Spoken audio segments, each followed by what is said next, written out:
Are you struggling with your career? Do you know that coaching is one of the best ways for you to fast track your results in your career?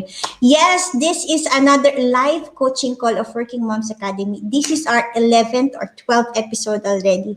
For those of you who are watching us on live or on replay, please subscribe. Let me drop. Subscribe to Working Moms Academy's YouTube channel and watch the previous recording of our live coaching call with our community members. Yes, this call is actually exclusive to our community members on Facebook. If you are a working mom, if you need support in your career and motherhood journey, Working Moms Academy is there for you.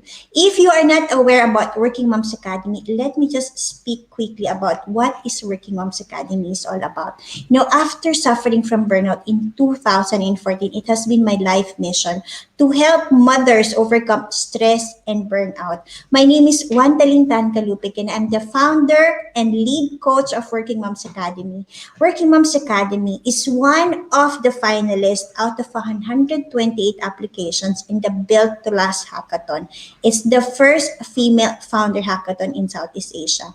And Working Moms Academy is all about helping mothers overcome stress and burnout through training, coaching, and community of mothers working together. Today, I'm very fortunate again. Every week, we do this live career coaching call with our moms community member in our Facebook group. We are 560 plus strong members and growing. Thanks to our community manager, Karen, for all the great work. And today, let me bring one of our community members to ask her and to serve her in any way we can through career coaching. Let me bring her on stage.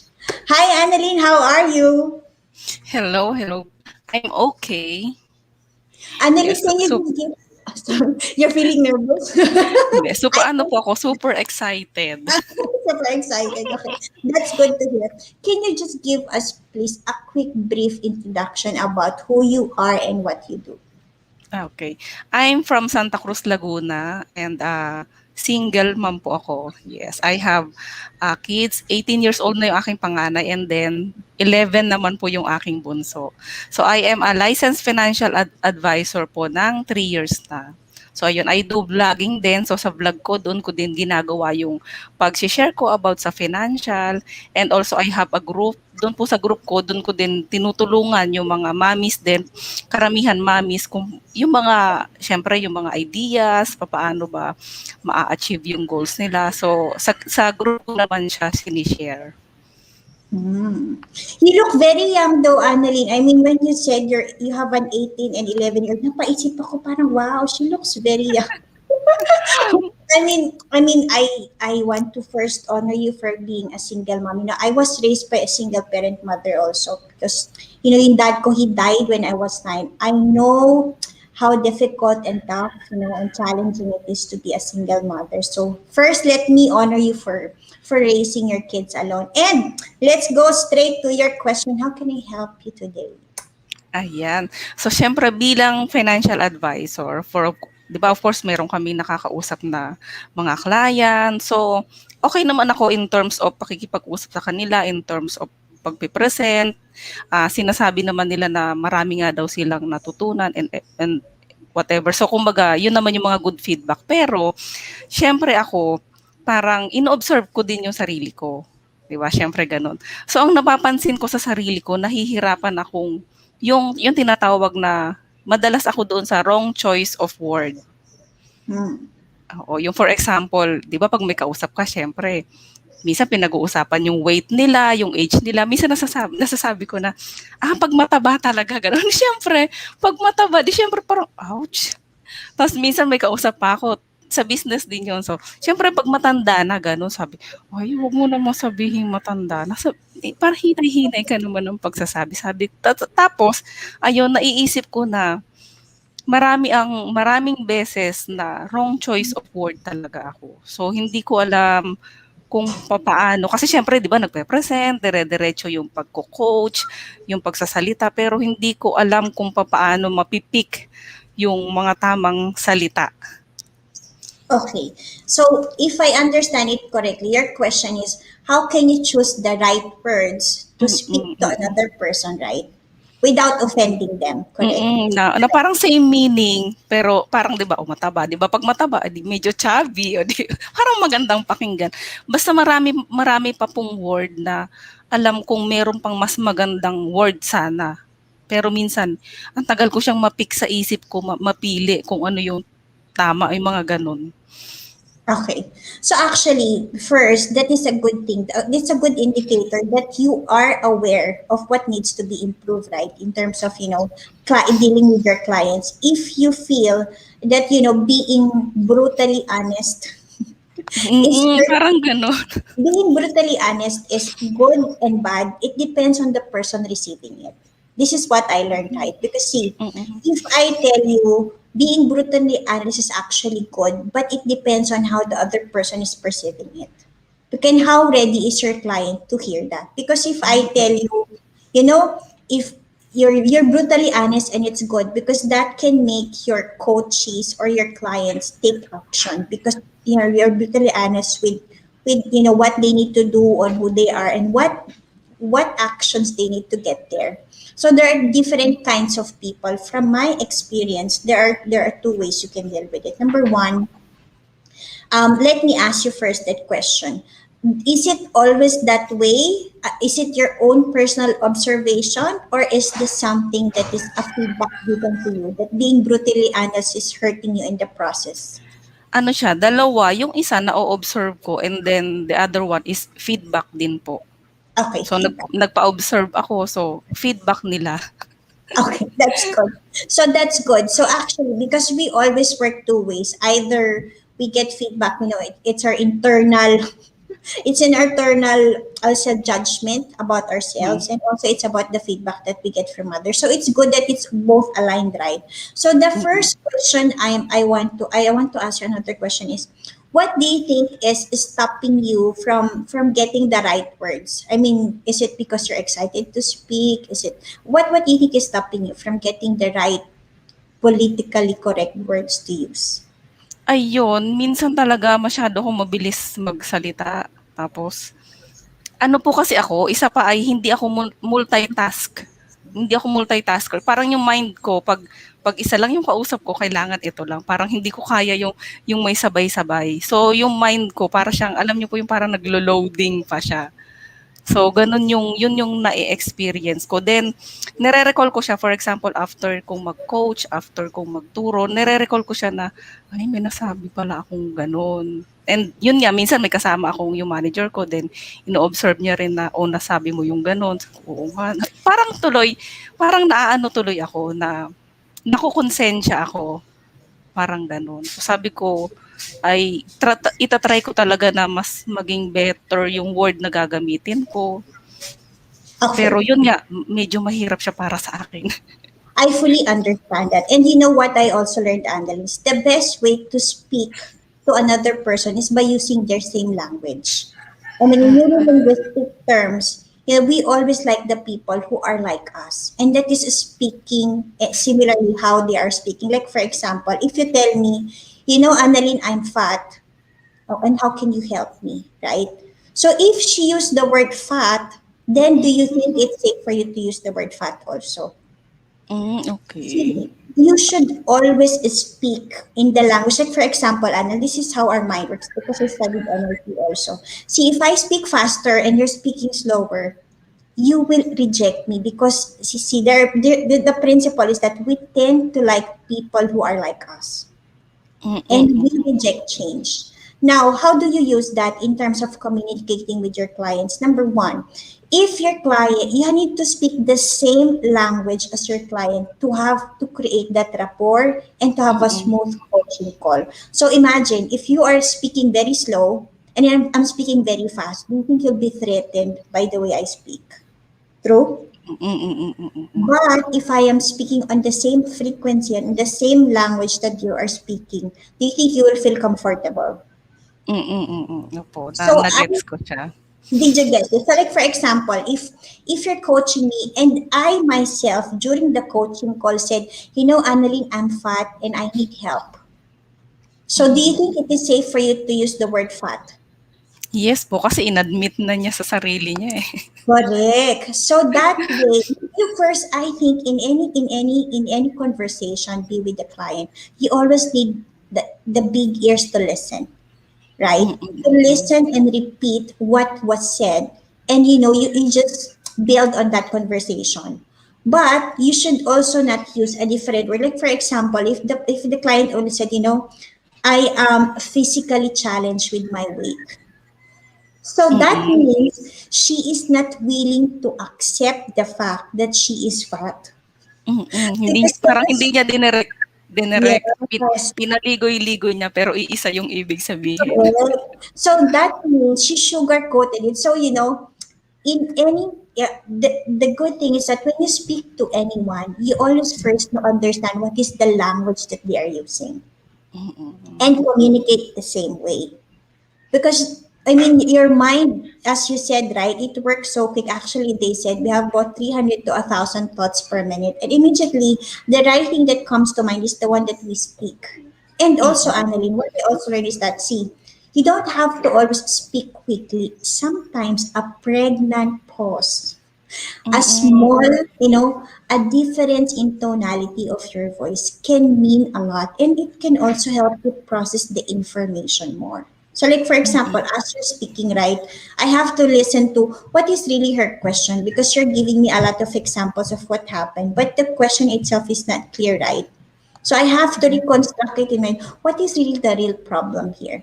So actually, more than you using the words, it's the problem.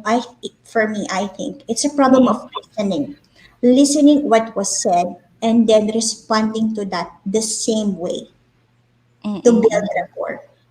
Because right away, maybe do you get excited during coaching that you have to give solutions right away? That's actually that most people are like that. We tend to get excited to give solutions right away. But what I always found is listening is one of the best skills that a coach has. Because the truth is that every solution that you need to solve a problem is already available within you. So Annalyn, let me also ask you that question. When you feel and you think, and the feedback from your client is that you are being brutally honest, what do you think is the number one thing that you can do to be more soft in terms of your communication? What is that number one thing you can do every day after the coaching call or after any call? Everyday na puwede kong gawin. Yeah, every year after the coaching call, how do you think you can really improve in terms of your communication skills? Um, Hindi ko din sure pero at least po yung ngayon yung mga na-explain ninyo, natutunan ko talaga na kailangan kapag may kausap lagi kang makikinig sa kanya, sa kausap ninyo gano'n. So kasi minsan ano, eh, ako before kasi medyo matagal-tagal na rin ako sa coaching. Honestly talagang minsan parang self lang, yun parang naka-focus lang sa sarili mo, yung sasabihin mo ganyan-ganyan. Then unti-unti nga natututunan ko na dapat pala kung sino yung kaharap mo, yun iniintindi mo kung ano yung sinasabi niya kasi maaaring meron talaga siyang malalim na pinagdadaanan, may malalim siyang problema. Minsan hindi niya lang kayang i-express. So yun siguro if the time come uli na may makausap, yun mas deeper yung pakikinig at saka yun yung ngayon ko naisip na ganun pala dapat kung ano yung word na parang tanggap nila, 'pag feeling ko ay hindi nila tanggap yung kasi meron din pong tao na tanggap talaga nila yung ano, yung exact word, merong gano'n. Pero meron din akong napupunan na yun nga, may paligoy-ligoy, hindi nila matanggap yung direktang kung ano talaga sila. So Can I yun, can I teach you, Annalyn, one more technique? sige See, if po. the person said, like for example, in a call, the person might said, I'm fat. So, the first I want to acknowledge, I acknowledge the person first. I say, thank you for being brutally honest and for fully accepting who you are. Calling yourself fat is bravery enough, right?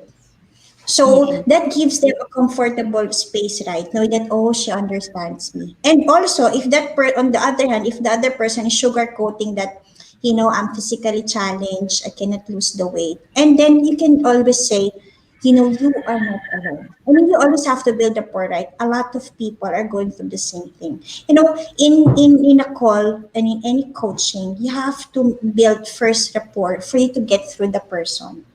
Because it's like Mm-mm. saying, it's they always say when you speak to a person, understand what is the communication, because we have different levels of communication. Do we communicate by sight? Do we communicate by hearing? Do we Mm-mm. communicate by sound? And the Mm-mm. first word itself will tell you that, you can sense already a person, is she or he, in terms of, are they speaking about their experience, or they're speaking about their thoughts, about their feelings. Then you always speak the same language, because that is where communication is most important. They said, Annalyn, 80% of problems is because of communication, and it can only be solved through communication. And communication is first listening, because we have two ears. So listen more and then speak less, and flow through the conversation also. So do you Mm-mm. think that's helpful? And can I tell you one more tip?